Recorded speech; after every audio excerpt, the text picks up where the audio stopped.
coinciden con las nuestras, ¿verdad? ¿Cuáles? Las mías no. No, porque estas son en secuencia y las que les estoy dando a ustedes es una por una. Sí. Si al final quieren que se las mande todas unidas, les mando un archivo completo. Pero se las mando independientes para que las puedan manejar independientes mientras tanto. Si al final dicen, pues mándanos el paquete completo, les mando todos los 2 paquetes. Okay. Y entonces ya lo tienen en una sola... Archivo. Sí, archivo, en un solo archivo. En un solo conjunto. Entonces vamos a continuar con Gebura.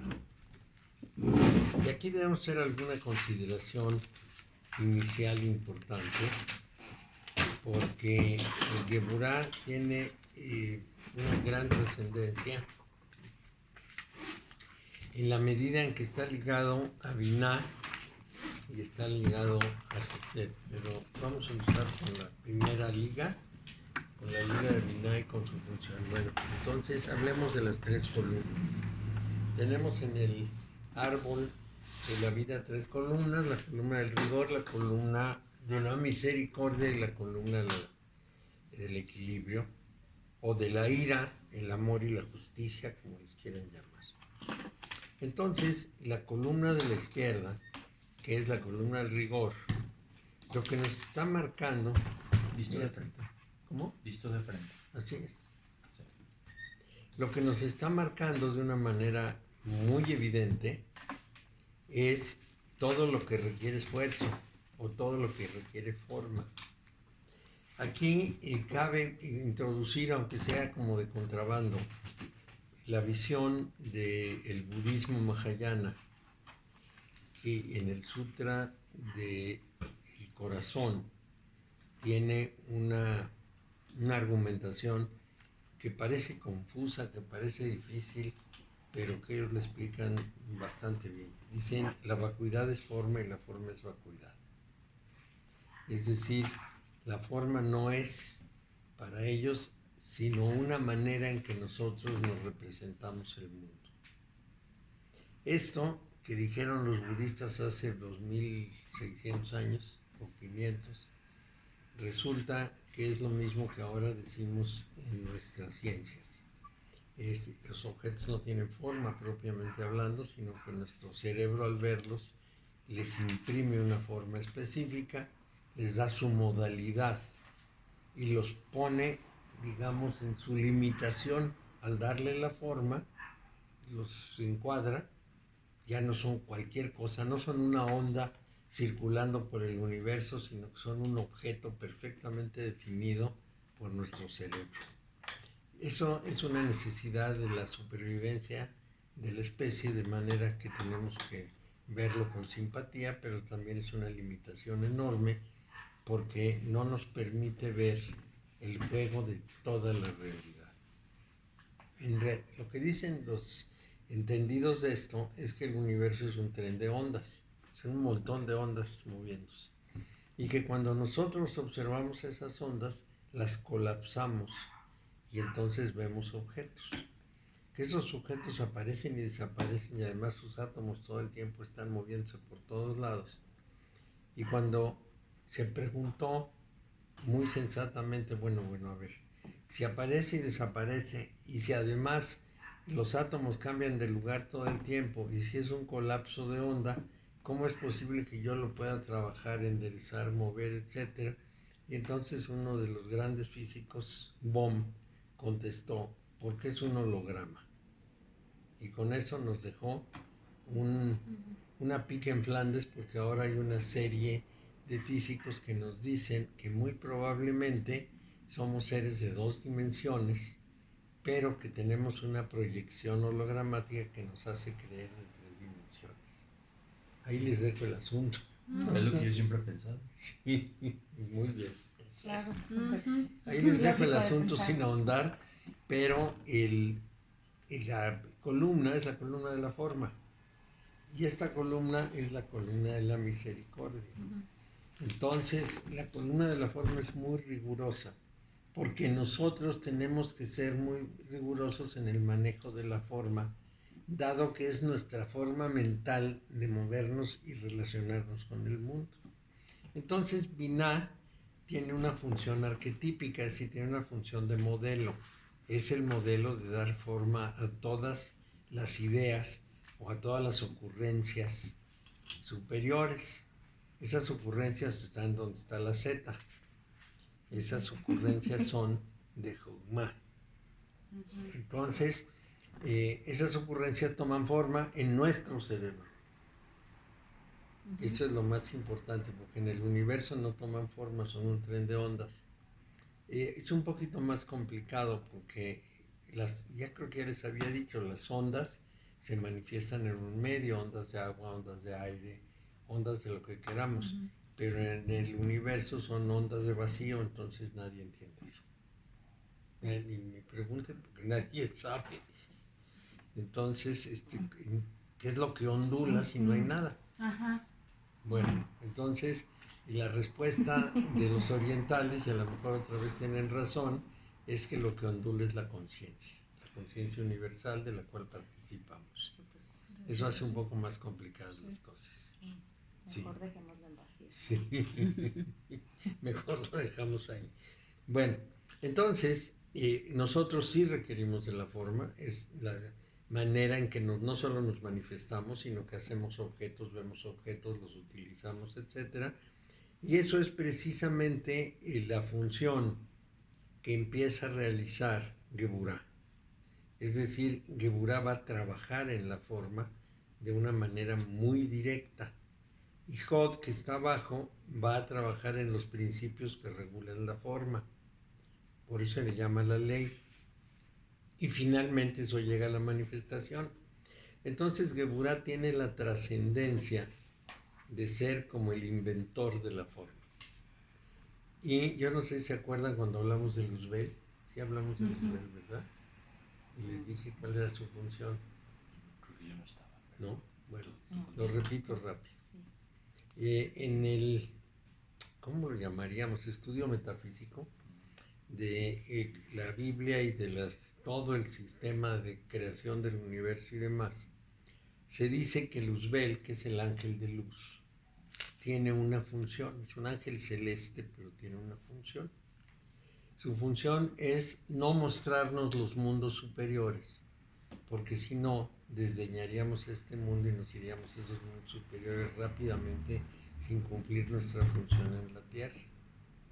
Entonces, visto desde arriba es el protector de las formas superiores y visto desde abajo es el engañador que todo el tiempo nos está metiendo en ilusiones.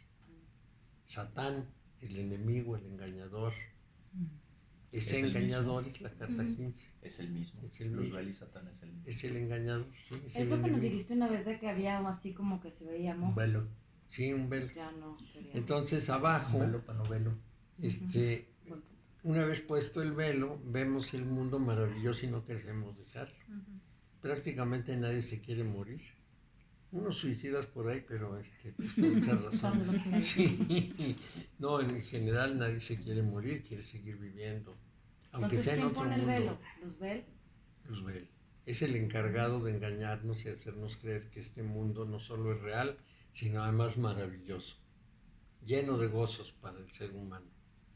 Y de esa manera nos mantenemos en el mundo y cumplimos nuestra función. Entonces, Geburah es el que sostiene el velo. Y es el que sostiene la armonía del mundo, porque ahí están los señores del karma.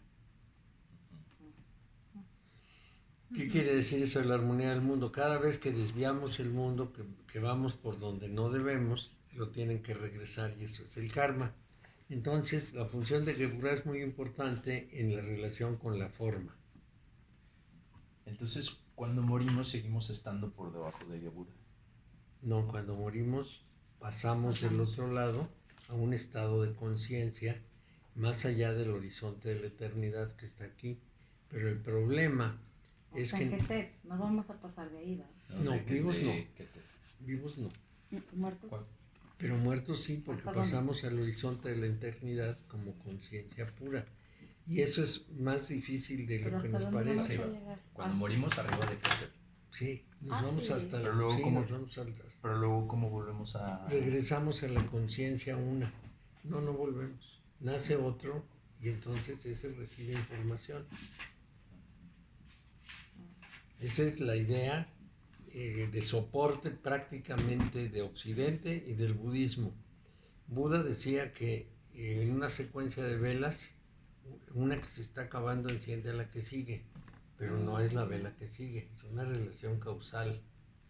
Y nosotros diríamos que muere una persona, la persona es el ego, y toda su conciencia regresa a la conciencia original. Y cuando nace otra persona, toma todo lo aprendido por uno y por los que vinieron antes, digamos, las llamas de las distintas velas, y entonces trae un antecedente, pero que no generó esa persona, que generaron otras personas. De manera que nada que uno reencarna, que el ego se queda bien muerto y bien frío en la tierra. Lo que va a ser permanente es la conciencia que generamos y desarrollamos. ¿Qué es el alma? Podríamos llamarle el alma. Entonces, si nosotros no trabajamos eso, pues regresamos igualitos. Y si sí lo trabajamos, avanzamos Pues, en un proceso continuo de evolución de la conciencia. Esa es la tesis que está en el fondo de esto. Porque evoluciona la conciencia colectiva, Colectiva, claro. no precisamente porque nosotros hayamos avanzado personalmente. Nosotros hacemos un trabajo, nuestro ego se queda donde está, pero el trabajo que hicimos contribuye a lo universal. Ajá. Sí, así es. O sea, tú eres la acumulación de varios Sí. tus Sí. Sí. En a vidas través de la pasadas. historia. Digo, que el tiempo no es lineal, pero al final de Y cuentas... tuvieron otros cuerpos, otras gentes, Ujú, ujú. trabajaron mucho y nosotros lo recibimos, sea por la herencia genética, sea por la herencia espiritual, pero lo recibimos. Y a partir de ahí trabajamos. ¿Y si es verdad que uno elige lo que va uno vive? Pues vamos a decir que no exactamente uno ego, no. ¿con quién hay que Uno hablar? conciencia ¿Quién general, es el sí. que elige? Es que si yo me identifico con el yo universal, no con mi ego, sino con el yo universal, entonces sí, se diría que yo tomo la decisión, pero si no estoy identificado con él, pues no. Es decir, tenemos que manejarnos en la idea de que nuestro ego, eso que decimos yo soy este y soy aquel, ese se va a morir y nunca más va a estar presente. Estamos enamoradísimos de nuestro ego, pero justamente una de las cosas que estamos pretendiendo con este proceso es que abandonemos ese nivel y nos vayamos al que está más arriba, al que ha estado pasando esa información, para identificarnos con ese, porque identificados con ese nos vamos a sentir en casa y la muerte nos tendrá sin cuidado, porque es universal, es permanente, es una conciencia distinta, es la conciencia de yo soy. Y si permanecemos en la conciencia de yo, nada más yo con minúscula, ese se muere y se desaparece todo. Entonces el esfuerzo es ese cambio. A ese yo soy, al que llamamos en Occidente el testigo y en Oriente lo llaman la presenciación o el presenciador, es una conciencia que siempre está presente en nosotros. Sería el equivalente del ángel de la guarda, una conciencia que está en nosotros y que continuamente nos llama hacia la evolución y a la que nosotros podemos escuchar o no. Esto del ángel de la guarda es magnífico porque los niños lo entienden muy bien, Sí. pero los adultos deben entender lo otro, que hay que pasarse a esa conciencia mayor y ver el mundo desde esa conciencia. Visto el mundo desde esa conciencia, todo lo que ocurre en lo cotidiano puede apreciarse como completamente irreal y entonces nos desatamos de esa irrealidad, nos desprendemos. ¿Por qué lo vemos completamente irreal? Porque es una formación mental. Y entonces decimos, pues esa es una fantasía de mi cerebro. La realidad es otra. que eso es lo que todos los maestros de la humanidad han dicho, incluidos los santos. Esto no es real, esto no es así, la única realidad está más allá, pero nos cuesta mucho trabajo, porque tratamos de figurárnoslo. Yo se puede figurar, no tiene forma. El yo soy no tiene forma. Mi persona sí, pero el yo soy no. Los que han sido maestros están desconectados de su ego. Están desconectados de su ego, efectivamente. Entonces, Por eso nomás hay como recuérdenme cuatro. que les dé una copia del Sí, no. Sutra del Corazón, porque en ese viene precisamente ese argumento muy sintético, pero extraordinariamente claro en cuanto a la definición de cómo lo vieron los budistas y en última instancia cómo lo ven los espíritus occidentales que han avanzado. Entonces, esa es la meta, que nos demos cuenta de eso y que nos libremos del amarre muy angustioso que tenemos con el ego. ¿Por qué es muy angustioso? Porque cada vez que pasa algo el ego sufre. Y sufre por fantasías. Es como si estuviéramos participando en una obra de teatro y lo que le pasa a los actores lo sufriéramos. Más o menos, sería el equivalente. Y como si todos quisiéramos el rol Principal. principal. Sí, claro, todos estamos en el rol principal siempre. Y lo mismo pasa con los actores, no crean que ellos piensan que son segundos o terceros. Había una pintora que participó en una obra de teatro hace muchísimo tiempo, que se llama La muerte de Danton. Entonces, ella era la sirvienta de la casa que abría la escena. Se levantaba el telón y aparecía ella limpiando y haciendo. Y entonces a todo el mundo que conocía le decía, yo abrí la muerte de Danton. Era muy linda. No hizo más que eso, apareció y se fue, pero abrió la obra. Bueno, vamos a entrar a Gebura. Al ratito, antes de que se vayan, veo si tengo suficientes copias del Sutra del Corazón para darles y si no, se las mando por correo. Bueno, entonces habíamos quedado en que es la inteligencia radical, porque se usa el entendimiento que es Binah para dar forma a todas las cosas. Esa es la parte más importante. Bueno, entonces, por otro lado, es el vestíbulo de la justicia. ¿Por qué? Porque es el que tiene que mantener el equilibrio de tal manera que el universo no se sesgue por el comportamiento de sus criaturas. Y por lo mismo es el vestíbulo de los señores del karma. O sea, el karma no es sino la reposición del equilibrio. Y la justicia es el equilibrio entre la misericordia y la severidad. Y esa función está muy relacionada con Da'at. Había un juez aquí en León, precisamente, que decía, la justicia sin misericordia no es justicia. Es decir, la ley es muy fría, porque no puede dar todos los detalles de todo, pero el juez tiene que tener ese aspecto de misericordia para verdaderamente hacer justicia, porque depende de las circunstancias, los actos. Entonces tiene que juzgarlo con un criterio más abierto. Bueno, entonces ese karma tiene que ver con la reposición del equilibrio. Y ahí se aplica la justicia en los mundos de la forma, porque Geburah está fuertemente unida a los mundos de la forma.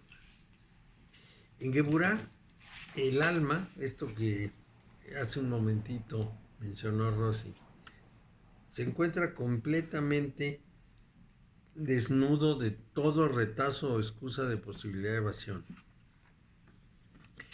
¿Qué hay ahí? Bueno, les diré cómo lo ven los musulmanes. Ellos dicen, cuando termine la manifestación y pasemos al juicio, no nos juzga Dios, nos juzgamos nosotros ante Dios. Es un poco más duro, porque si nos juzga Dios siempre piensa uno, a lo mejor no vio esto. Pero cuando se juzga uno mismo no se puede hacer tonto, no hay borracho que coma lumbre. Entonces el juicio es muy duro.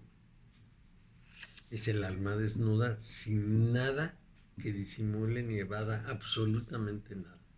Es lo que dice aquí, desnuda de todo retazo de excusa o de posibilidad de evasión y se revela su estado sin matices, pero teniendo todo en cuenta.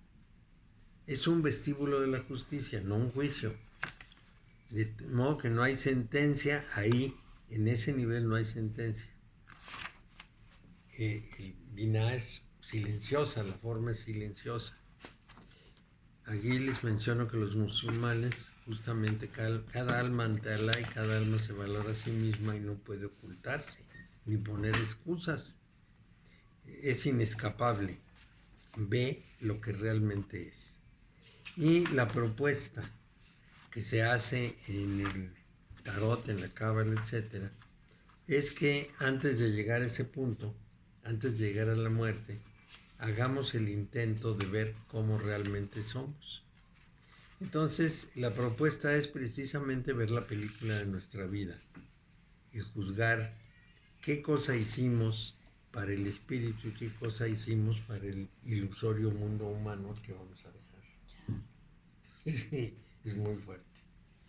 Porque el problema es que dice uno, a ver, tengo tantos años, ¿cuántos sucede en esto? ¿Cuántos sucede en esto? ¿Cuántos sucede en esto? ¿Cuántos se dediqué al otro? Y el asunto es impresionante. Yo estuve en la escuela desde los 6 hasta los 30 años. Son 24 años que son, bueno, si muero de 100 será la cuarta parte de mi vida, es un montón de tiempo. Y mi pregunta tendría que ser, ¿y a lo otro también he dedicado 25 años completos? 8 horas diarias. Bueno, pues esa es la película de la propia vida que se hace un juicio muy fuerte. ¿A qué dediqué las cosas? ¿Cuál es mi valor? ¿Dónde está mi tesoro? Pues aquello a lo que me dedico. Entonces, ¿a qué me estoy dedicando? ¿Dónde está Entre mi eso y tesoro? el ego, ya valimos. Pues es el asunto. ¿Dónde está mi tesoro ahí? En todo eso que he hecho. Porque a eso le dediqué el tiempo. Uno puede tener excusas. Yo puedo decir, a mí me mandaron a la escuela y yo pues fui de inconsciente porque ni cuenta me di, me dijeron, tú tienes que. Mi Y luego- excusa es te acabo de conocer hace 3 meses. Y luego hubieras viene la dicho antes. pregunta. Muy bien, pero cuando te diste cuenta, ¿qué hiciste? Exactamente. Sí, cuando Sí. uno sabe ya con conciencia no hay pretexto. Ya no hay pretexto. Ese es el problema de la conciencia, que crea una responsabilidad. Bueno, entonces, no hay concepto de castigo, pero aparece la verdad desnuda. Entonces hay que tener la fortaleza para soportarla, para aceptarse, para perdonarse, para seguir adelante, para cambiar. Y por eso hay que hacerlo mientras tiene uno fuerza, porque después ya no hay tiempo. Para un tanatólogo, la experiencia de la muerte en otras personas es una experiencia que tiene con mucha frecuencia a una persona que está pidiendo tiempo extra porque se da cuenta que vivió para lo que no valía la pena. Y ahorita les digo qué es eso. Uno como persona normalmente tomó todo el sistema de creencias, valores y conceptos de su sociedad y se dedicó a realizarlos. Como va, como aprendió. Pero no realizó lo suyo, realizó lo que otros le dijeron que les gustaría ver que uno hiciera. La sociedad es lo que nos dice, tienes que portarte así y ser buenito y entonces yo te voy a reconocer y tiene que gustarte esto y tiene que gustarte aquello, aceptar esto y lo otro, tiene que disgustarte tal y cual cosa y ahí vamos. Y de pronto, cuando una persona se va a morir dice, yo hice todo lo que me dijeron, pero no me quiero morir porque tengo que hacer un montón de cosas que no hice nunca. Es que yo quiero hacer. Claro, y que quisiera hacer, pero cuando viven tampoco lo hacen. Esa es la carta de García Márquez que a lo mejor conocieron ustedes, que tenía cáncer y dijo, si viviera podría hacer esto y esto y esto. Y resulta que, bueno, le dieron varios años de vida con los médicos y no hizo nada más que lo mismo. ¿Por qué? Pues porque no sabía cómo. porque eso hay que irlo haciendo. Es decir, un niño aprende a vivir en años y uno aprende a volver a vivir o a cambiar su manera de vida también en cierto tiempo. Por eso hay que empezar antes, porque en los Bueno, últimos ¿quién fue el 3 que dijo años de Buda? vida... Que el problema era que creíamos que teníamos tiempo. Sí, ese es el problema, que siempre creemos que tenemos tiempo para eso, para esa parte. Y resulta que si no empezamos ya, el tiempo no alcanza. Porque al principio no saben uno ni por dónde caminar y poquito a poco va aprendiendo. Como los niños, pues es igualito. Los niños pues no saben nada y poquito a poco van enterándose como por dónde y cómo se hacen las cosas. Y van ensayando, y van creciendo, etcétera. Nosotros también, entonces, esta es una llamada muy importante al mundo interior, una llamada de decir, acuérdate de vivir. Esa es una frase de la obra Werther de Goethe, acuérdate de vivir. ¿Por qué? Porque vinimos a vivir, a experimentar en la vida y a resolver una serie de problemas que son típicos de la vida, pero que normalmente evadimos, nos dedicamos a otra cosa. No enfrentamos esto de la evolución interior. Entonces, bueno, nunca es demasiado tarde. Siempre hay la oportunidad de dar un paso. Hay una obra de Tirso de Molina que se llama El condenado por desconfiado. Es una obra interesante, pues siglos de oro español, porque hay dos personajes que se llaman Enrico. Uno es un ermitaño que vive ahí en un lugar despoblado, haciendo toda suerte de sacrificios y renuncias. Y el otro es un sinvergüenza que se dedica a vivir, pero a todo tren, todo lo que sea posible de gozar, lo hace. Y bueno, está tan ligada a su vida que mueren al mismo tiempo. Enrico el ermitaño está ya en agonía completa y de pronto se pregunta, ¿y si no fuera cierto? Y he sacrificado toda mi vida y mientras está en eso se muere y se va al infierno. Y el otro lo hiere un espadachín y cuando está muriendo dice, qué vida he llevado de verdadero desorden, en verdad es que debería entregarme a Dios. Y se va al cielo porque fue un arrepentido de última hora. Entonces, hay que andar muy firmes en estas cosas. Sobre todo en el último momento. Y sí, al momento de morir.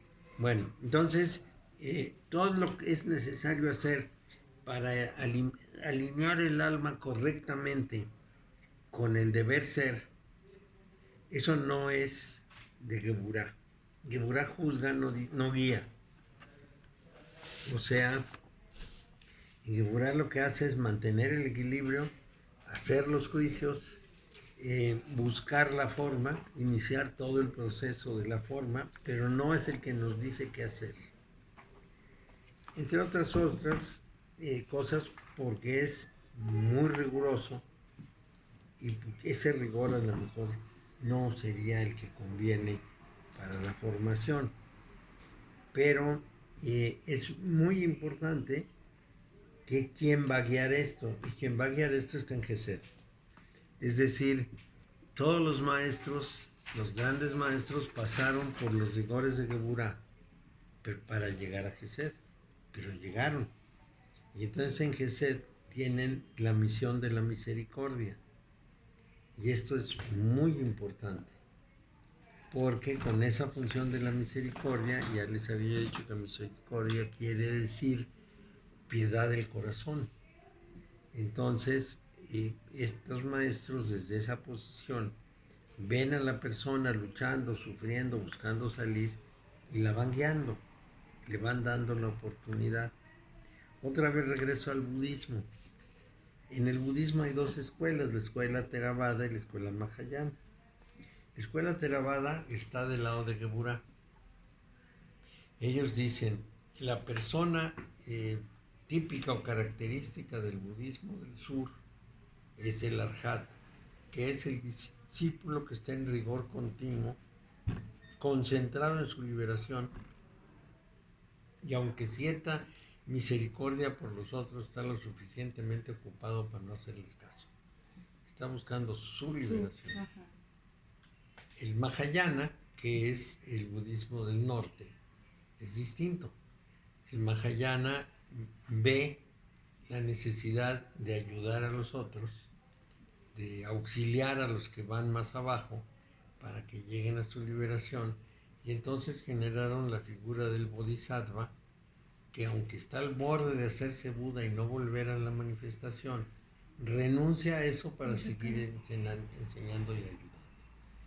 El Mahayana se parece más a nuestros valores sociales y religiosos, de manera que en Occidente tiene mucho más pegue el budismo Mahayana que el budismo Theravada. Pero son las dos posiciones. Theravada sería Geburah y Mahayana sería Gesed. Es decir, trabajo desde la misericordia, que es muy importante.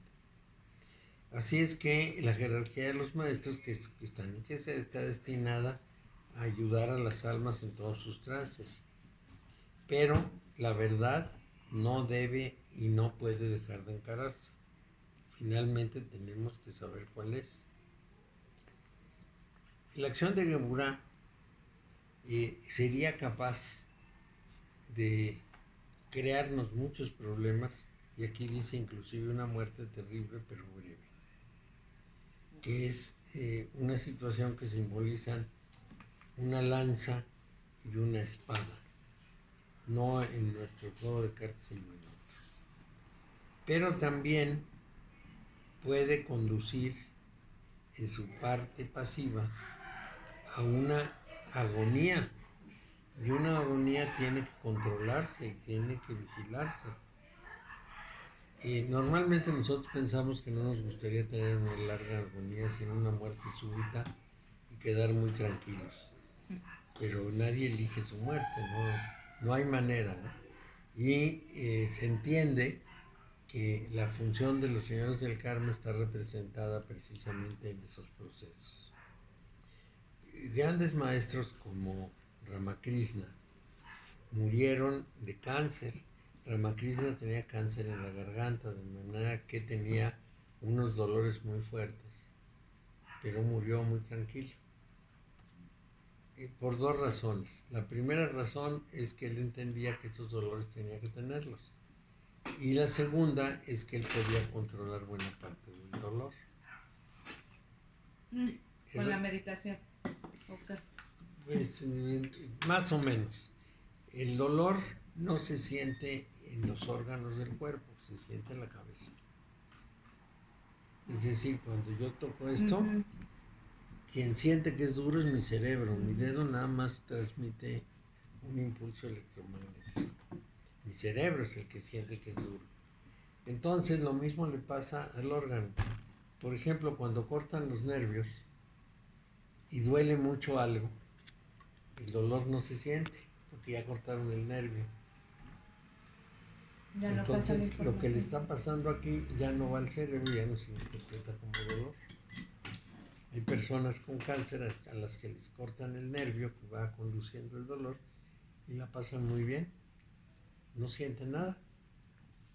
Y como no sienten, pues están tranquilos, no tienen agonía. Bueno, entonces, si uno aprende a localizar las zonas del dolor en el cerebro, entonces puede bajar muchísimo el tono del dolor. Muchísimo. ¿Y cómo es, por ejemplo, cuando que te amputan un brazo y te duele el brazo? Eso es como el efecto kirliano. Te duele el brazo porque está en el cerebro.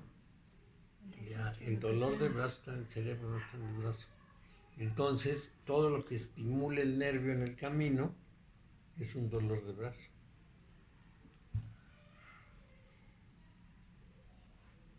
Este es el problema. ¿Cómo han hecho eso? Bueno, toman un nervio, lo siguen hacia arriba, lo estimulan fuera del lugar y uno puede decir en dónde está sintiendo el dolor. Y el dolor no tiene nada que ver. Por ejemplo, uno puede tener un dolor muy fuerte en una pierna y en realidad el pellizco del nervio está en la columna. ¿Es por ahí? Eso significa pues que el cerebro es el dueño de esas funciones, de todas las funciones en realidad, pero es el dueño de la función del dolor. Y si trabajamos con nuestro cerebro, controlamos muchísimo el dolor. Uno, cuando algo le duele, tiene que tratar de localizar qué zona del cerebro está siendo estimulada para saber dónde hay que trabajar. Así es que las agonías se hacen mucho menos graves. Sí, porque el problema de las agonías es el dolor y la, ¿cómo podría decir? La angustia, los que no pueden respirar, los que tienen una angustia terrible, sienten que no dan más, pero toda la función está en el cerebro. Entonces, si el cerebro está controlado, Como le la ponemos persona nuevecito. simplemente llega y se muere, llega a la muerte y se muere. Pero de la misma manera, todas las fuerzas evolutivas graduales del karma operan así, porque hay una serie de pruebas y de sufrimiento con esas pruebas. ¿Por qué sufre uno con las cosas? Porque cree en ellas. Si no creyera en ellas, no sufriría nada.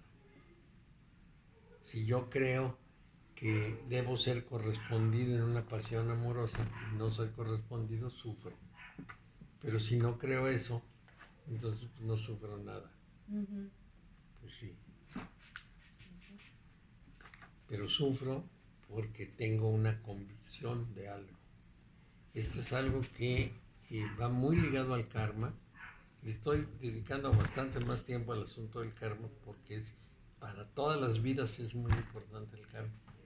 Entonces, cuando uno no está atado a ciertas cosas, el karma no puede operar. ¿Por qué no puede operar? Porque a uno no le importa lo que pasa. Si a mí me importa que me roben mi casa, el karma opera en el robo de mi casa, pues si no me importa, por ahí no opera. Y si no me importan otras cosas, el karma se disuelve. Porque estoy más allá del sufrimiento que me puede producir. Interesante. Entonces, esto es importantísimo. Cada vez que tengan algo que los haga sufrir, pregúntense qué tan atados están a que las cosas sucedan de otra manera. Y encontrarán luego que sufren por eso. Y eso puede ser en la muerte, en un accidente, en una pérdida, en lo que sea.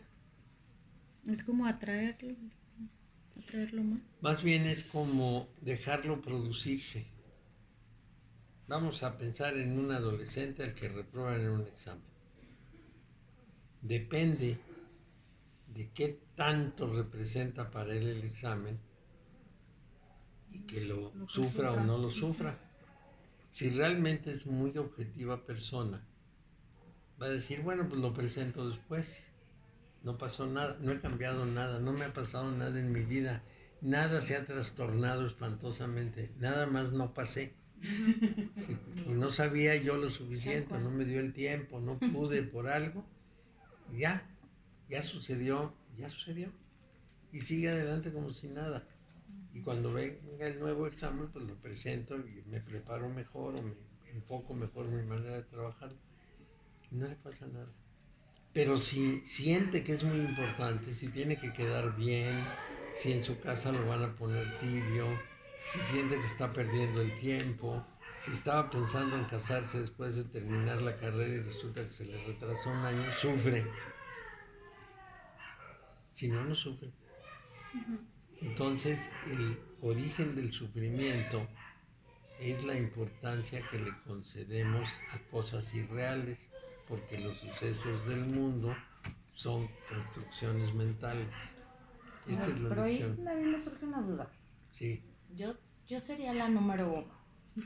¿El número 1 de qué? Sí, o sea, del ejemplo. Sí. Ahí luego. Pero luego, ¿hasta dónde es que te vale gorro y está mal? Porque tampoco podemos andar por la vida que nos valga gorro. ¿O sí? ¿Por qué no? Entonces estoy bien. Es que mi hija cada rato me dice, mamá, es que te está valiendo gorro. Entonces ahora ya le puedo decir que estoy bien. ¿Por qué no? Es decir, ¿por qué te va a importar algo que en realidad es pura fantasía social? es mito social. Ay, qué Y felicidad. vamos a ver por qué. Y sí, Muy bien. tienes a cada Ya, tiene un sociedad le argumento. importan ciertas cosas y las pone en un lugar muy destacado. Les voy a dar un ejemplo así contradictorio para que lo vean. Estamos en el milenio tercero antes de nuestra era y estamos en un lugar de Mesopotamia. Y entonces los padres están decididos a hacer el sacrificio ritual que corresponde, pero no se puede porque llega una tribu enemiga y conquista el lugar.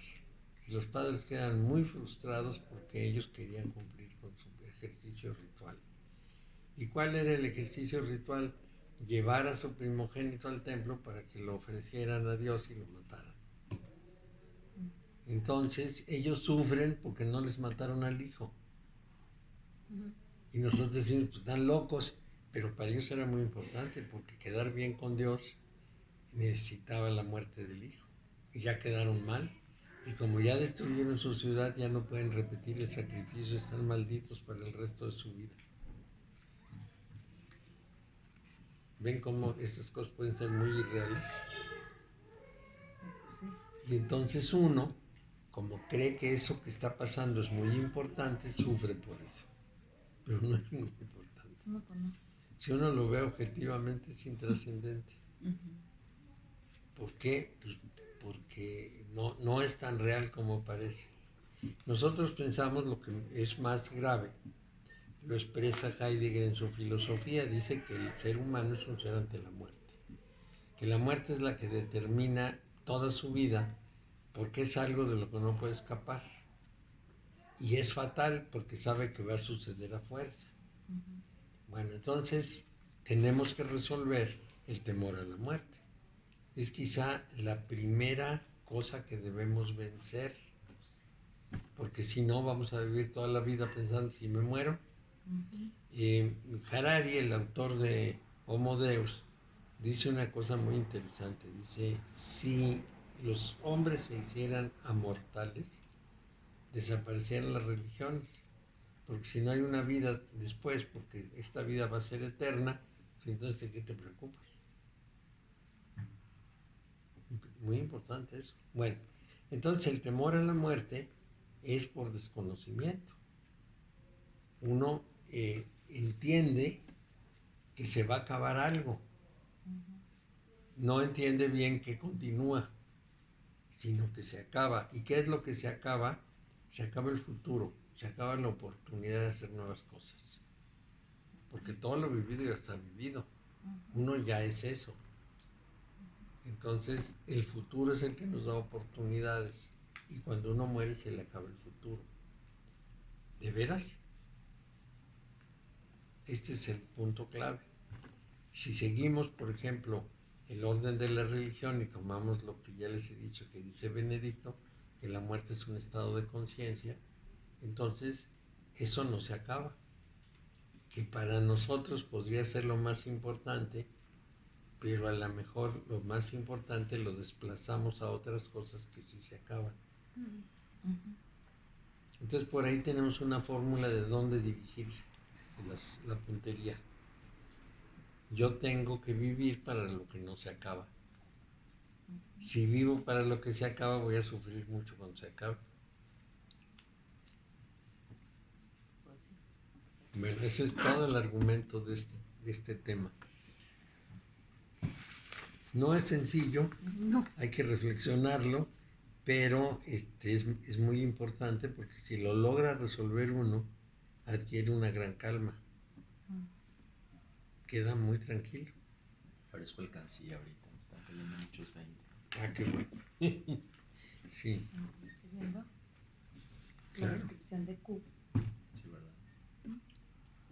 Bueno, Sí. entonces, Ah, los símbolos son el látigo, que el látigo impulsa a hacer cosas, y una cadena que amarra.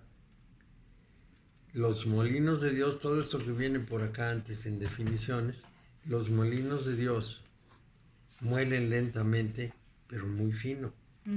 Es decir, es el desarrollo de la conciencia. Eso es lo importante. aunque tiene paciencia, y lo muele todo con mucha exactitud. ¿Qué quiere decir? Nosotros nacemos tosquísimos, llenos de aristas, y tenemos que irlas puliendo, tenemos que ir mejorando, tenemos que hacer muy sutil la conciencia. Y ese trabajo se muele despacio. Conforme hagamos la conciencia sutil, empezamos a darnos cuenta de la ilusión del mundo, y al darnos cuenta de la ilusión del mundo ya vencimos un obstáculo enorme. Así es que los molinos muelen muy fino, con paciencia pero con exactitud. Entonces hablamos de una inteligencia radical, porque va a la raíz de las cosas de manera concienzuda y rigurosa, y elimina todo lo que deba ser eliminado. Entonces, el tema es la revisión de la propia conciencia. Primero la revisión de la propia vida, que es la película de la propia vida, y luego la de la conciencia. Estos son dos pasos distintos.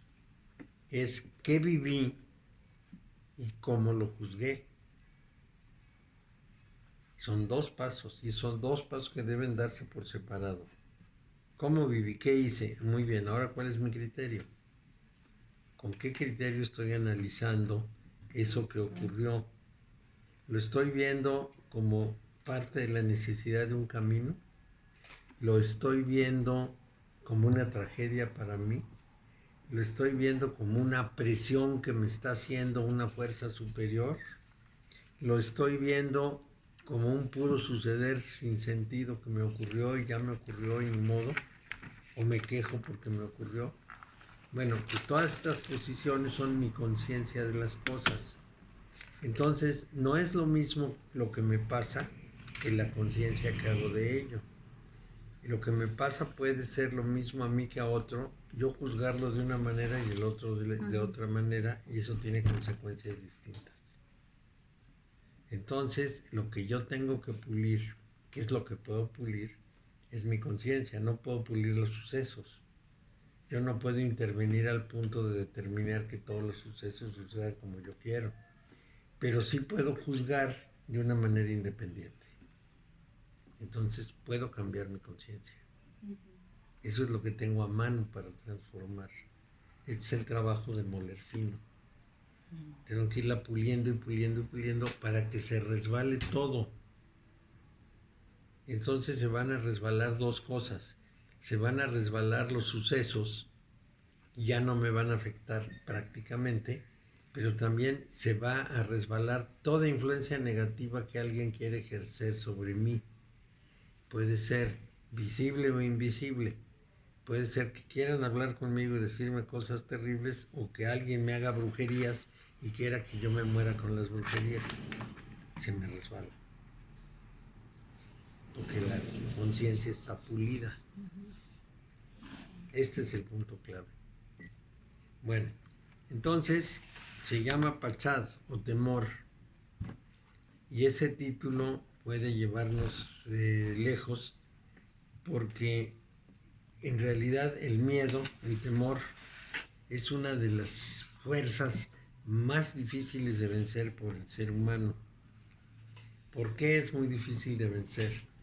Porque en el mundo inconsciente el temor es el primer gran sentimiento universal de las células vivas. Lo primero que experimentó una célula en el medio ambiente fue temor de ser destruida. Vamos a decir, lo positivo uno lo toma como natural, y lo negativo lo toma como tragedia, no lo toma como natural. Vamos a decir, si me encuentro 100 pesos, digo, qué bien, qué bueno, me los encontré. Pero si los pierdo, lo lamento de ahí en adelante. Sí, sí, y es terrible. Las cosas de alegría enorme que he tenido ya las olvidé. Las de sufrimiento me dan vueltas todo el tiempo. Sí. Eso, y entonces eso lo tengo que remediar. Y lo tengo que remediar con cambios de conciencia. El miedo es una de esas funciones que fue primordial. Es decir, ya está comprobado que las células individuales, las celulitas chiquitas como el paramecio, sienten miedo. Entonces, frente a algo que parece un peligro, aunque no sea un peligro, pueden sentir miedo. Esto es muy sencillo porque ponen depredadores. Entonces, los depredadores persiguen a la célula y la aterran. Y luego le ponen una simulación de depredador y le da miedo y se va corriendo. Así comprueban que tiene miedo. Entonces, como es un temor primordial, es una pulsión primordial, esa pulsión la tenemos bien arraigada y nos afecta muchísimo y nos dura. El temor disuelve cualquier certeza, cualquiera. Hay un principio que se usaba mucho pues ahora ya lo calificaría yo de marketing, y se decía que la imagen de una persona se construye en años y se destruye en un solo acto. Es exactamente lo mismo que pasa con el temor. Una certeza construida con mucho trabajo se puede deshacer en un solo instante. A los niños les pasa muy seguido. Dicen, yo soy fuerte como Superman y a lo que sea le pego. Y en la primera cosa que les pega, pierden toda confianza. Sí. No dicen, bueno, un accidente, yo le sigo. No, se asustan muchísimo. Bueno, pues así somos los seres humanos, entonces tenemos que vencer eso. Como ven, es bastante rica esta parte, ¿no? Entonces, diríamos que aquí dice, esa es la teoría, que el temor no forma parte de las intenciones divinas, porque si hay fe y hay conocimiento, no hay temor. Los salmos están llenos de esas afirmaciones. Tú eres mi fortaleza, tú eres mi torre, yo no temo porque tú me defiendes, etcétera, etcétera. Obviamente está lleno de miedo y por eso está diciendo eso, pero la declaración es, no temo porque tú estás ahí. Entonces, es que se siente uno indefenso, muy pequeño. Y el orgullo, pues sería la otra cara, pero es también falta de fe. Es una traición al amor de Dios. La soberbia es un terrible pecado, quizá el peor de los pecados. Bueno, entonces, la persona que tiene verdadera fe, la persona que sabe sin lugar a dudas que no hay nada que suceda si no es porque esa realidad suprema lo ha determinado, entonces nunca se siente mal. La única forma o la forma más eficiente de saber que alguien realmente no tiene esa fe es como reacciona, porque dicen, si tuviera la fe todo le parecería bien, pero si no le parece bien es que no tiene la fe. Y la pregunta que me pudieran hacer es, ¿y cómo sabe uno? Bueno, uno sabe eso por cómo reacciona ante las cosas. Si a uno le sucede algo desagradable, debería preguntarse, ¿qué debo aprender con esto? ¿Qué lección saco de esto? O se los digo en forma religiosa, Dios me puso esta prueba, ¿cómo la paso? No reniego, no me lleno de miedo, no me echo a correr, me pregunto, ¿cómo supero esta prueba? Y entonces es que tengo una confianza completa. Si no, es que no tengo esa fe. Digo, ya me abandonó, me está pasando todo esto. Es muy importante esa parte, sobre todo para las personas religiosas. Bueno, entonces, ni temor ni furia, ninguna cosa, la ira no va ahí, porque son verdaderamente desviaciones. Se separa uno de Dios y entonces ya no está seguro y ya no está firme. Esta imagen religiosa se las doy porque es más fácil de comprender, es más difícil comprender sin Dios. Para describirles todo un ateo es más difícil. La acción correctora del karma se da por necesidad, no porque el karma nos quiera castigar, no porque nos odie, no porque sino porque hay que recuperar el equilibrio, eso es todo.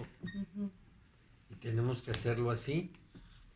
Entonces, cuando un ser humano funciona al máximo de su capacidad, se dice que está lleno de fuerza, lleno de vigor, y entonces puede hacer mejor las cosas que le toca hacer. Es decir, el trabajo de Geburah lo puede llevar a cabo mucho mejor. Ahí ya van a ver que apareció Geburah con B alta, debería ser con B baja, es la corrección que nos hicieron los judíos, antes se escribía con B alta. Bueno, mientras más nos desviamos, mientras más perdemos la fe, somos menos eficientes. Y en vez de tener una intención muy fuerte, lo que tenemos es una baja en nuestra capacidad, porque incluso nos hace perder interés en algo. Y esto es importante porque lo que le enseñamos a nuestros hijos es eso. No les enseñamos a que ante un obstáculo deben crecerse, sino que con el ejemplo les enseñamos que ante un obstáculo decaemos. Esto es importante. Bueno, también podemos ver las cosas con indiferencia o aburrimiento porque luchamos y no llegamos a resolverlas. Y nos resentimos y nos enojamos y nos da miedo, etc. Y eso es precisamente el gran problema que tenemos que vencer. El problema es no tener fe. Y a lo mejor la pregunta sería, bueno, ¿y los que son ateos? Los ateos tienen que tener fe en el orden de la vida. Finalmente, da igual si pensamos en Dios que si pensamos que hay un principio general que regula toda la realidad. Es el mismo caso. ¿Qué quiere decir? Es un principio universal, regulador de todo. Bueno, pues en el universo todo se mueve. Cada movimiento de los componentes del universo, que puede ser desde partículas elementales hasta seres muy complejos, está determinado por alguna codificación interna. Los movimientos no son al azar. En las partículas elementales nada pasa al azar. Pasa conforme a una codificación que tienen de cómo debe ser su conducta. Las partículas elementales saben perfectamente lo que tienen que hacer y siempre lo hacen. Y nosotros sabemos menos perfectamente, pero también sabemos lo que tenemos que hacer. Porque estamos codificados. Nuestra codificación mayor es el ADN. Entonces, cuando pasa algo, nuestro ADN nos dice cómo responder. Nosotros, con nuestra imaginación, inventamos otras posibilidades. Porque eso siempre existe. Y nuestro cerebro, para la ciencia, suele ser lógico, pero para la vida es completamente ilógico. Les voy a contar un chiste, viejo chiste. ¿Ustedes saben por qué en los postes de luz siempre hay un charquito abajo? Porque Dios dijo, hágase la luz y la luz se hizo. Bueno, vamos ahora a pensar que son seres muy racionales. Me dicen, eso no es posible, porque cuando Dios creó la luz todavía no estaba el mundo formado, entonces no había postes. Y se acabó el chiste. Bueno, ¿por qué se ríen? Porque están usando la parte no racional. Aceptan la circunstancia, la cruzan y se ríen. Porque si se pudieran muy racionales dirían, no, eso no es lo. No tiene nada de chiste. Bueno, normalmente vivimos en la parte no racional. Claro. Y no la reconocemos, no la trabajamos y perdemos esa gran oportunidad. Porque vivimos en eso, pero no lo comprendemos muy bien. Y tenemos que trabajar para comprender. Nosotros no somos máquinas de pensar, somos seres humanos. Ahora sí vamos a salir muy descalabrados. Muy maltratados. Sí.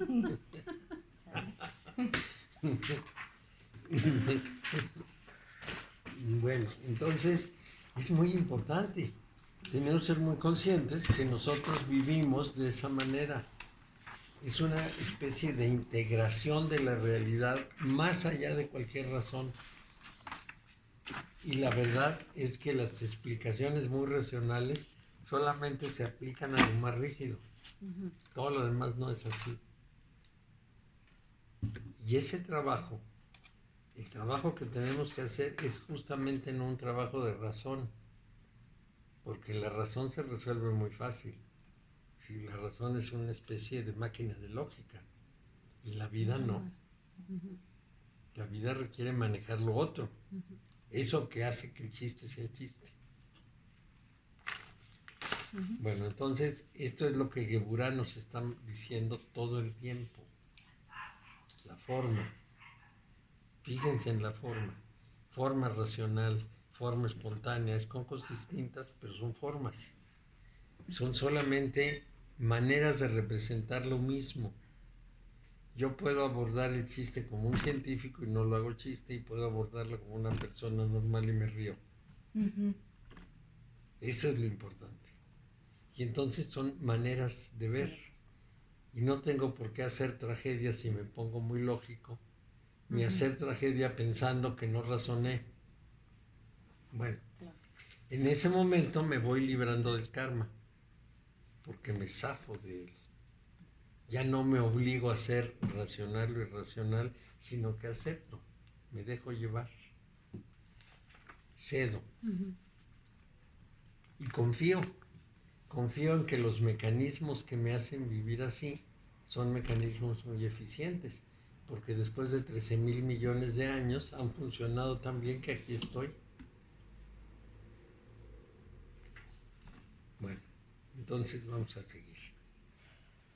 Entonces el ser humano, cuando está funcionando muy bien, no se va a sentir apático, no se va a sentir derrotado, no va a sentir que las cosas están mal y no le va a tener miedo a la muerte. La muerte es una transición, solamente una transición, de un estado a otro. Cuando estamos vivos, tenemos un estado de conciencia que puede utilizar un cuerpo para realizar cosas. Cuando ya no estamos vivos, ya no tenemos el cuerpo para realizar y por lo tanto ya no podemos corregir.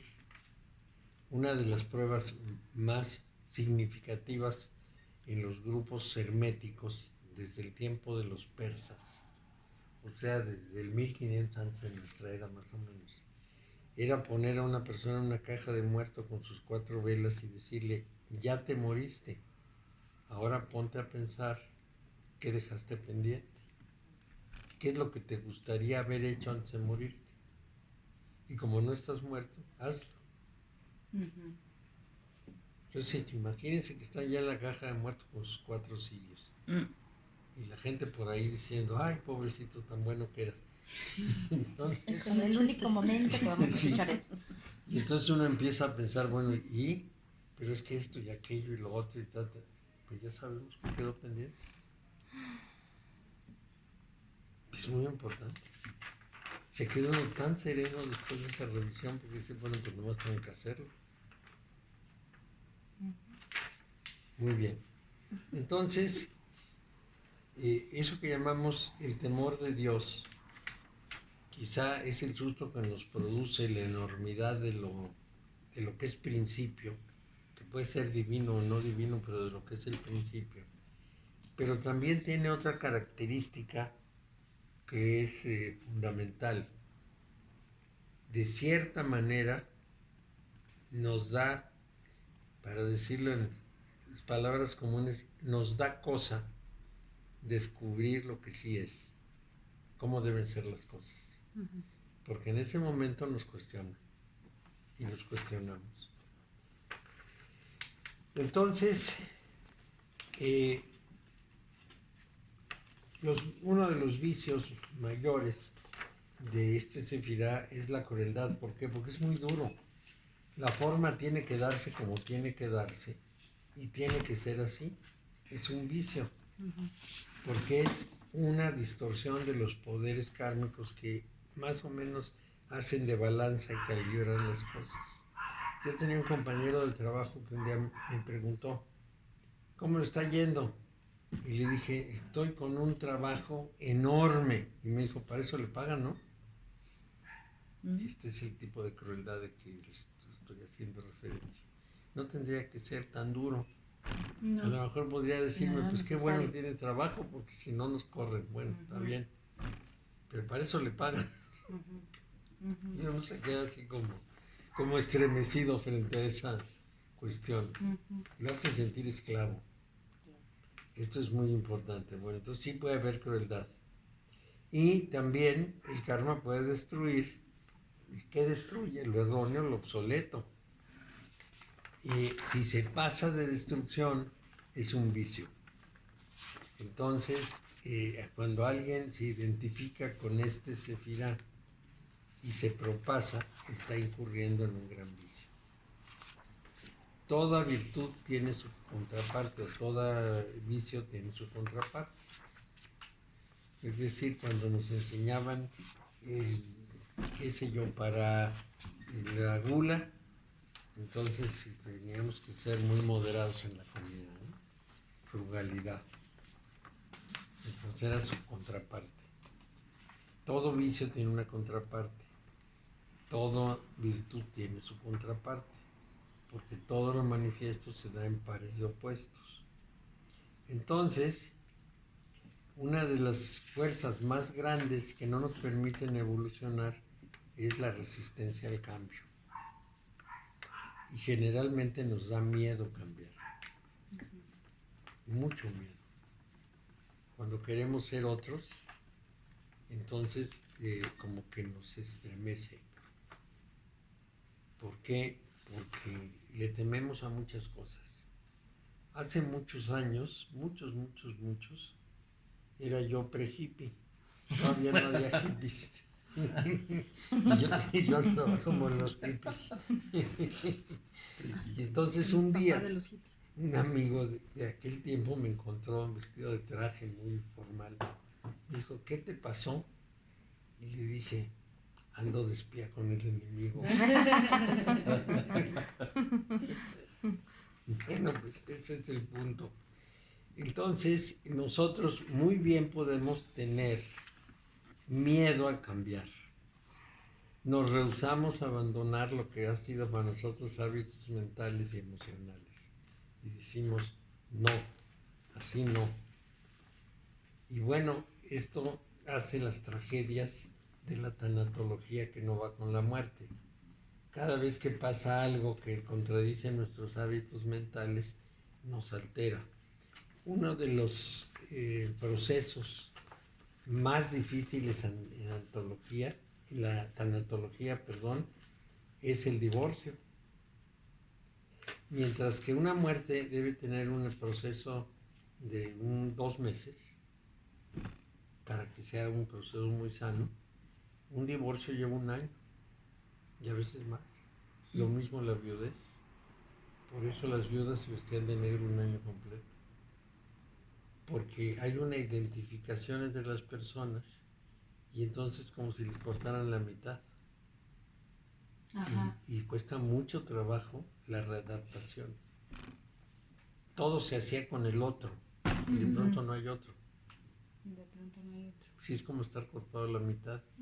Y es un largo año así como de aprender a estar solo.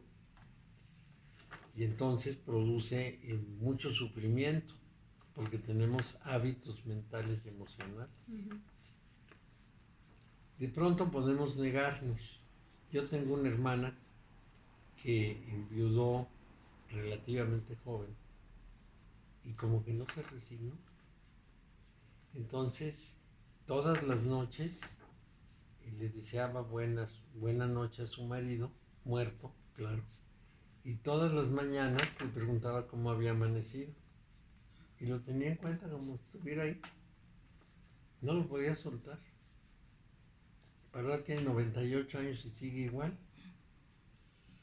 Sí, pues bueno, no pudo elaborar el duelo. No deja de ser raro, ¿no? Pobre marido. Y es una persona, ella normal, muy simpática, así muy abierta, pero tiene esa obsesión. Porque no, ¿estás de acuerdo que no lo suelta energéticamente? No lo suelta. Pero también él era terrible. Era un hombre así como muy necio y muy dominante. Y Entonces, todavía sigue. uno para el otro. Pero Entonces, las buenas imagínate. noches. Uno para Era el que otro. ya no le hablara. Sí, en la mañana, ¿cómo amaneciste, papito? Bien, ay, qué bueno, quién sabe qué. O sea, se echa el speech completo. Sí. Pero, bueno, es que no puede adaptarse.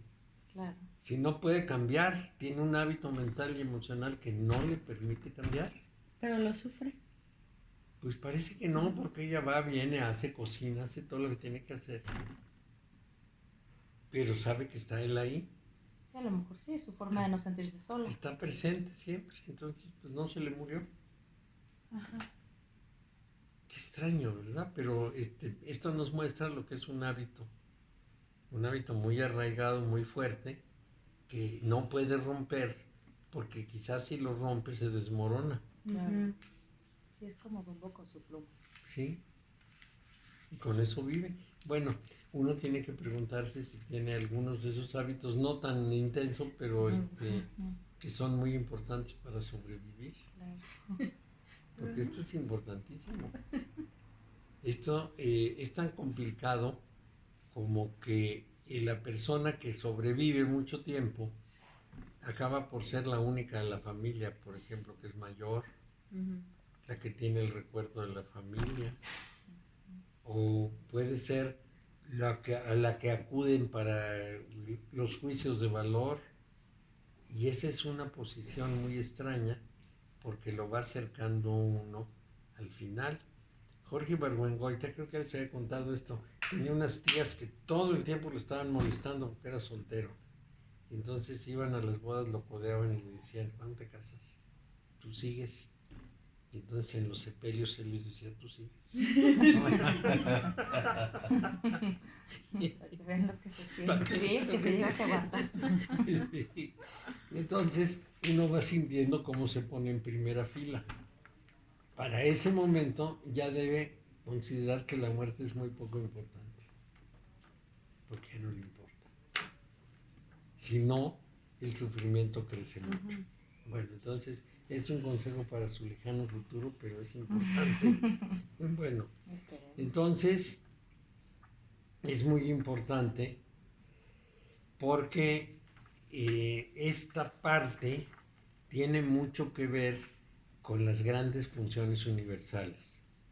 En el Oriente, en el hinduismo, hay un dios constructor que es Vishnu y hay un dios destructor que es Shiva.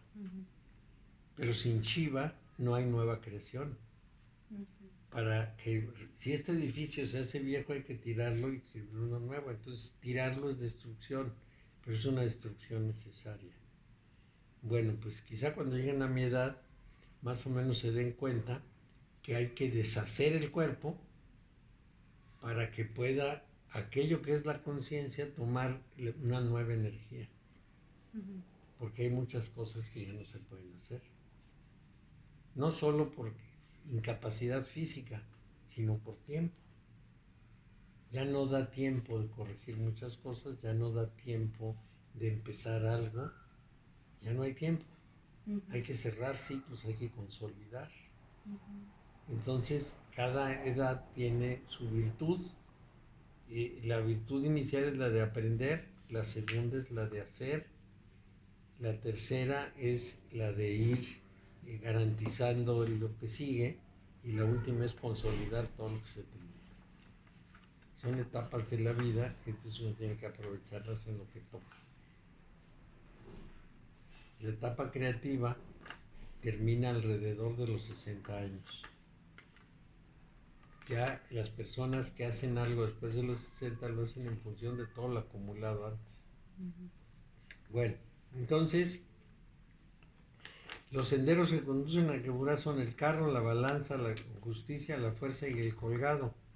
Es decir, todos tienen algo. El carro es la prueba, la balanza es la acción impecable, la fuerza es el dominio sin violencia y el colgado es la inversión de la imagen del mundo cotidiano.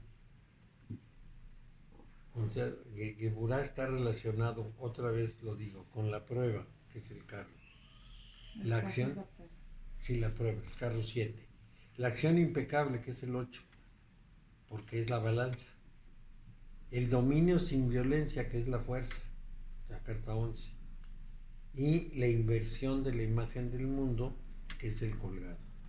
Ve el mundo al revés, lo ve irreal. Esa reflexión es importante. Entonces, que esto que tenga como imagen Geburah un guerrero poderoso, pues es apropiada a lo que estamos viendo, es alguien que tiene que luchar. Entonces, él debe trabajar. Quien está en Geburah es el tipo de persona que debe trabajar la magia y debe trabajarla bien. Y esa magia, la parte más importante de la magia, lo que realmente llamamos verdadera magia, es el movimiento de las fuerzas espirituales, porque son las que son capaces de transformar el mundo. El mundo como hábitat es intocable, no podemos hacer nada con él, lo podemos destruir, pero no lo podemos transformar. No podríamos ser una naturaleza que hiciera árboles azules, entonces no lo podemos transformar. Pero el mundo, o sea, el mundo humano, nuestra posición dentro del hábitat, la podemos revolucionar, la podemos transformar profundamente. Podemos hacer otra vida. ¿Y por qué otra vida? Bueno, pues entonces aquí les voy a contar otra historia. Cuando el ser humano empieza a formarse como humano, cuando empieza a humanizarse, cuando deja de ser el animal recolector-cazador y empieza a pensar y hacer cosas, crea un mundo sobre el hábitat, es decir, inventa una manera de ser. Aquel hace 70,000 años empieza a inventarlo. Y nosotros somos herederos de esa manera de ser. Y nos cuesta mucho trabajo reflexionar si no sería bueno revisarla toda y cambiar ciertas cosas. Todavía somos capaces, por ejemplo, de ser discriminatorios, como eran ellos. Muy discriminatorios eran. Y nosotros también, como que lo heredamos. Y aprendimos a discriminar. Todavía hacemos una cantidad de cosas automáticamente que corresponden a una formación cultural que requería esas cosas en el remoto pasado y nosotros las repetimos. No las cambiamos, no revolucionamos, sino que heredamos y continuamos. Es una forma de ver el mundo nada más, y puede haber muchas. Esa es la forma en que se adaptó el primer ser humano, y luego el siguiente, y luego el siguiente, y luego el siguiente, y luego nos transmitieron eso. Les voy a dar un solo ejemplo. La propiedad privada. La propiedad privada fue producto de la revolución agrícola. Cuando vino la revolución agrícola, la persona pudo tener posesiones, antes no. El cazador-recolector que iba desnudo caminando por el campo buscando qué comer, pues no podía cargar con casi nada. Yo no me puedo imaginar a la mujer del recolector cargando las ollas para cocinar, no, es imposible. Entonces iba así. Aparece la agricultura y alguien dice, este pedazo para cultivar es mío porque yo lo encontré y es mío. Y el de otro dice, pues el mío es este. Y luego se pelean por el lindero. Y entonces tiene que haber alguien que zanje la diferencia, y luego tiene que haber una ley que diga cómo juzgar eso, y luego tiene que haber un juez poderoso. Bueno, es un problemón. Generamos toda una estructura con eso. Pudiera haber sido distinta. Podríamos tener otra manera de ver el mundo, otra manera de ver las relaciones humanas, y sin embargo nos aferramos a lo que aprendimos. Decimos así es. Pero no tiene por qué ser así siempre. Puede cambiar, se puede transformar. Y entonces nuestros objetivos, nuestro sentido de la vida, nuestro sentido de trascendencia puede transformarse. Y nosotros revolucionar nuestra vida. No podemos revolucionar la de los demás, porque es lo que le pasó al Buda. Cuando finalmente despertó bajo el árbol de Bodhi, su primera duda es, ¿y ahora cómo transmito lo que aprendí? ¿Cómo le hago a los demás pensar lo mismo? Pues me va a costar mucho trabajo. Y lo que sabemos es que no pudo. Así su estado de budeidad no lo pudo transmitir. Algunos más o menos le agarraron la onda y siguieron tras él, pero es que no se puede. Bueno, entonces el problema es que nosotros nos dejamos llevar. Y todo lo que nos dijeron desde niños que debería ser el mundo, porque así son las cosas, lo seguimos teniendo enfrente. Y nos ponemos de acuerdo unos con otros para tranquilizarnos, ¿verdad que esto es así? Sí, bueno, entonces estamos de acuerdo. Sí, vamos bien. Sí. Entonces, esta es una parte muy importante. Bueno, nadie nos limita para cambiar, sobre todo para cambiar por dentro. Por fuera sí, hay cosas que no podríamos hacer, pero por dentro no. ¿Quiénes se rebelan? Los muchachos. En cada época, en cada lugar, siempre hay un comentario que estos muchachos están saliendo del redil, porque son espontáneos y se sueltan y nos muestran las posibilidades. Y eso es muy importante, porque las deberíamos tomar y no las tomamos y tenemos que opacarlas, ¿no? Qué bueno que te revelaste de jovencito, ahora ya, ponte serio. Bueno, pues más o menos es por ahí. Entonces siempre habrá, digamos, una forma de que el que cambia quede protegido. Y siempre habrá una forma en que el destructor y terrible, el que transgrede la ley cósmica, lo haga. Pero debemos considerar una cosa que es importante saberla y les comento. Todo lo que uno puede hacer es natural, lo que sea, siempre y cuando lo pueda hacer. Si no lo puede hacer, eso sí no es natural.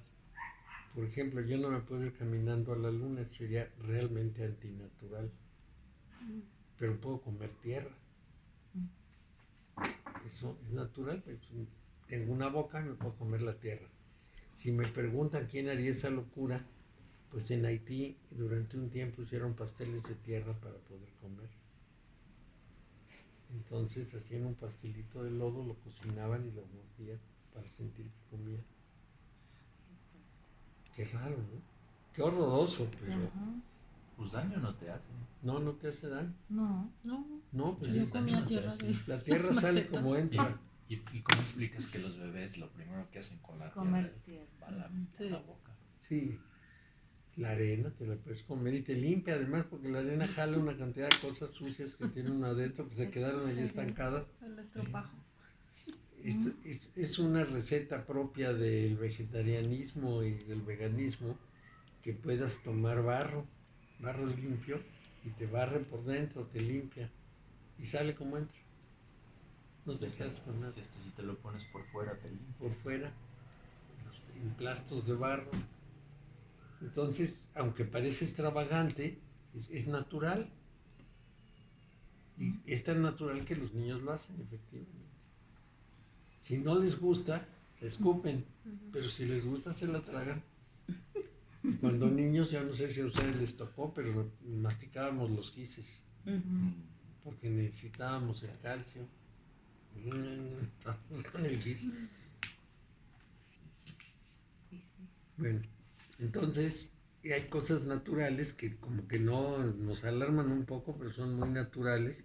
Lo antinatural de plano no se puede hacer.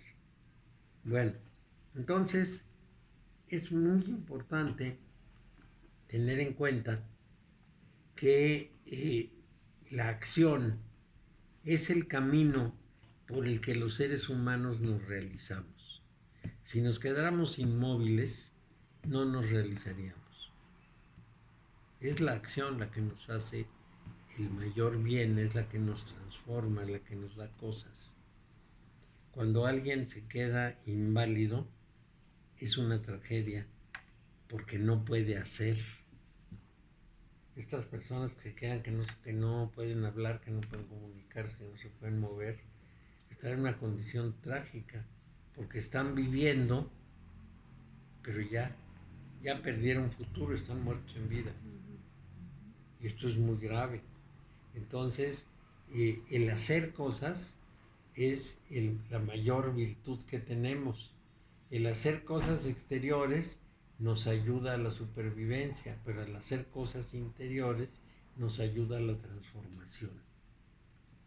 Entonces, es muy importante dejarnos llevar por esos impulsos y esas pasiones siempre y cuando no sean destructivas. Bueno, esto es Geburah. En el último párrafo se dan algunos ejemplos, pero lo más importante es lo último que se dice: la risa puede ser un arma más cortante que la espada. Pocas cosas sobreviven a la risa. Hay que meditar en la risa de Dios.